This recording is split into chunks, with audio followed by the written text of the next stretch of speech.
All right, we are going to be looking at relative velocity today, and we are going to be using the I hat and J hat notation to do it. So the first thing you need to know about relative velocity is it's all about frames of reference. How fast are you moving relative to something else? Okay. So in order to do relative velocity, you need a frame of reference that's stationary. We're going to call that frame A. This would be like the earth or the ground. So when you're, for instance, driving in a car, you're going 55 miles an hour. You're going 55 miles an hour relative to that stationary frame of reference. Okay. A moving frame of reference would be anytime you're on something that's moving and then you have some other velocity on top of that. So for instance, you're moving in your car at 55 miles an hour and you reach out the window and you throw a baseball forward at 20 miles an hour relative to yourself. Okay. Your moving frame would be that car. Now this is typically a river or the wind, trains, cars, that type of thing. Okay. And lastly, you need an object. And so in my example here, you're driving in a car and you throw a baseball. The baseball will be our object. We have to have some object. And so just to kind of put that all together for you, if you're going 55 miles an hour and you throw a baseball at 20, the overall speed of that baseball relative to the ground is going to be the 55 plus another 20 on top of that, so 75 miles an hour. The only way that Mr. Foster can actually throw something that fast.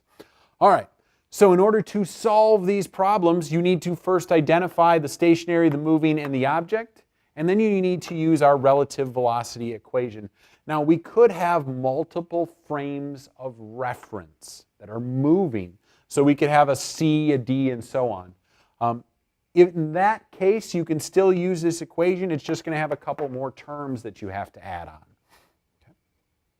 So our equation says that the velocity of our object relative to the stationary frame is equal to the velocity of the object relative to our moving frame plus the velocity of the moving frame relative to the stationary frame. So in other words, how fast was the ball moving relative to the ground? Well, it's equal to how fast the ball was relative to the car plus the car relative to the ground. All right, how you know if you get this equation right is if you look at this subscript notation and you turn it into a fraction problem. P over A is equal to P over B times B over A. And you can imagine that if I had more frames of reference, these things would cross out as I went through that setup. Okay.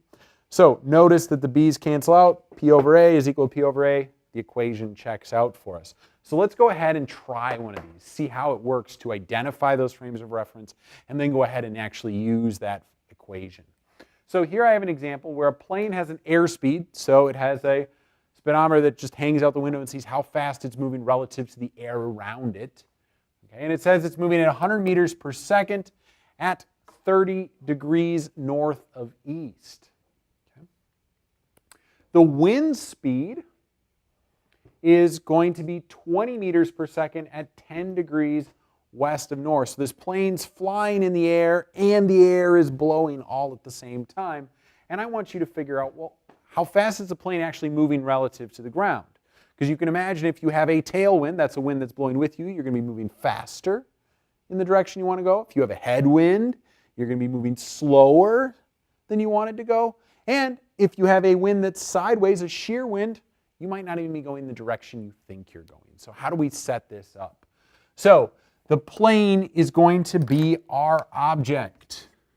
Okay. The air, or the wind, is going to be our moving frame of reference, and the ground is going to be our stationary frame of reference.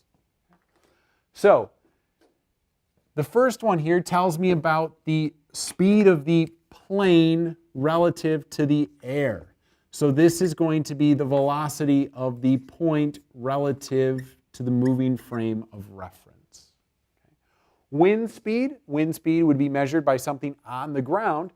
So this would be telling us our velocity of our point B relative to A. And lastly, we want to find the plane relative to the ground. So we are trying to find P relative to A.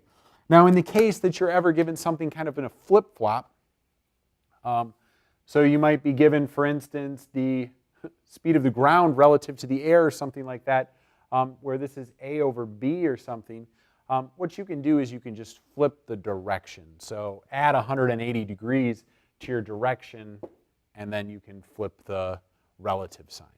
Okay. All right, so let's go ahead.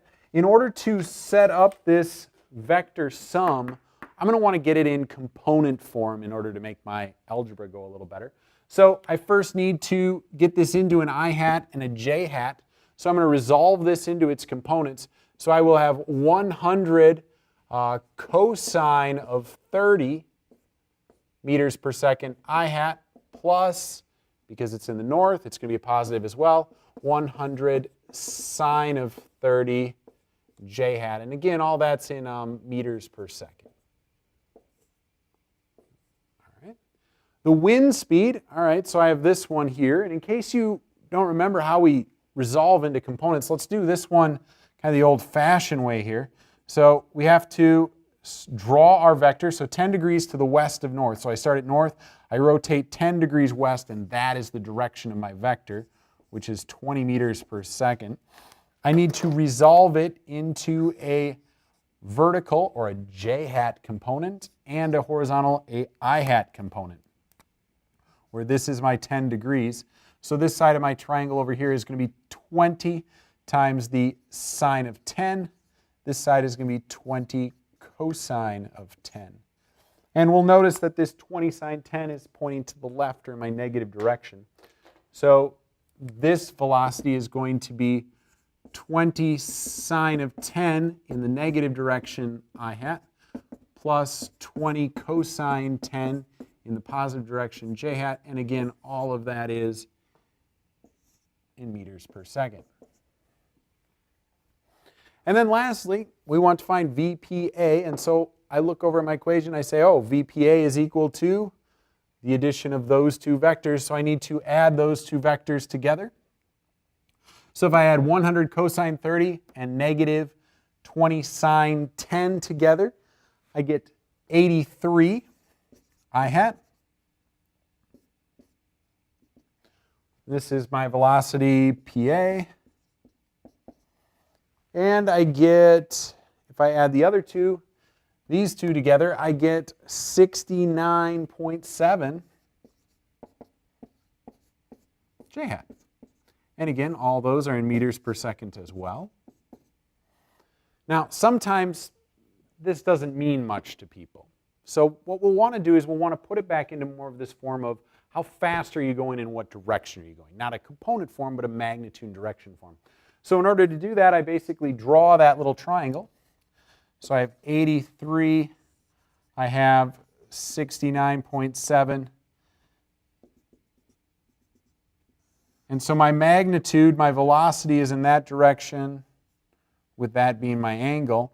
And so if I use the Pythagorean theorem to find the magnitude, and I use the inverse tangent function to find my direction, I end up with 108, I believe. Yes, 108 meters per second at a direction of 40 degrees north of east. All right, let's do one more, and so let's set that up quick. All right, now that we have that set up, let's go ahead and solve another one. So I have a plane now, and has an airspeed of 320 kilometers per hour. And there's a wind speed going on of 60 kilometers per hour south. And I want to know, what direction should my pilot aim the plane so that they'll have a ground velocity that's due west? They want to go west, but there's this wind blowing south. Where should they aim? Okay. So you can think about this as like if you were shooting a little dart gun at a target. Now if that target was over here, you'd want to aim a little bit up so that gravity would pull it back down. Same kind of thing with the wind. The only difference is there it was an acceleration. Here it's a velocity. And so I want to know, what angle should I pick so that as my plane flies, my plane flies, it's pointing this way, but the wind is actually pulling it back and it's moving due west. All right. So we first need to identify our frames of reference. So our ground will be our stationary frame. Our wind, or our air, will be our moving frame. and our plane will be our object. Okay. So we have been given our velocity of our plane relative to the air, but it has no direction. All right. We've been given the velocity of our moving frame relative to our stationary frame. So I can resolve that into components. And so I have 0 I hat plus negative 60 j hat. And again, these are going to be in kilometers per hour. I'm not going to write it this time. And then lastly, I know that my velocity of my plane relative to the ground is going to be in the westerly direction. So something at west. All right, so this one's looking a little bit more difficult than the last one we did. So what do we have to do? Let's go with our pattern that we've been using. So the first thing I want to do is I want to get them in component form. All right, so if you think about it, if I could draw a picture for you, maybe to give you a visual of what we're going to end up doing. My plane is going to essentially have some velocity that looks like this at an angle, let's say theta to the northwest. And then the wind is going to apply another velocity down here. And so my overall velocity is going to be due west. All right. So that means that here I have 320 cosine of the angle I hat plus 320 sine of the angle j hat. Now some of you are already seeing a trick to doing this problem because that wind is a due south. All right, that's good. All right, and then this one we already got, and the last one being due west, that just means it's going to have some velocity I hat plus 0 j hat. It's not going to be moving in the up, down, north, south direction. Now, what some of you might also notice here is I have 1 and 2 unknowns, but I'm only going to have 1 equation. How does that work? And so what I'm going to tell you is you really do have 2 equations going on. If you think about how we solved that last one, we added up the i's to get an I total value. We added up the j hats to get a j hat total value. And so we're going to do the same thing here. We can think about taking our I hat direction, and in our I hat direction I have 320 cosine of theta plus 0 equals v. And in my j hat direction I have 320 sine of theta minus 60 equals 0. And so in reality, there are 2 equations in there, and so we can simply solve this one right here to figure out what angle or what direction does my pilot need to travel in. And so I can say 320 sine of theta equals 60, and so the inverse sine of 60 divided by 320 will give me my angle.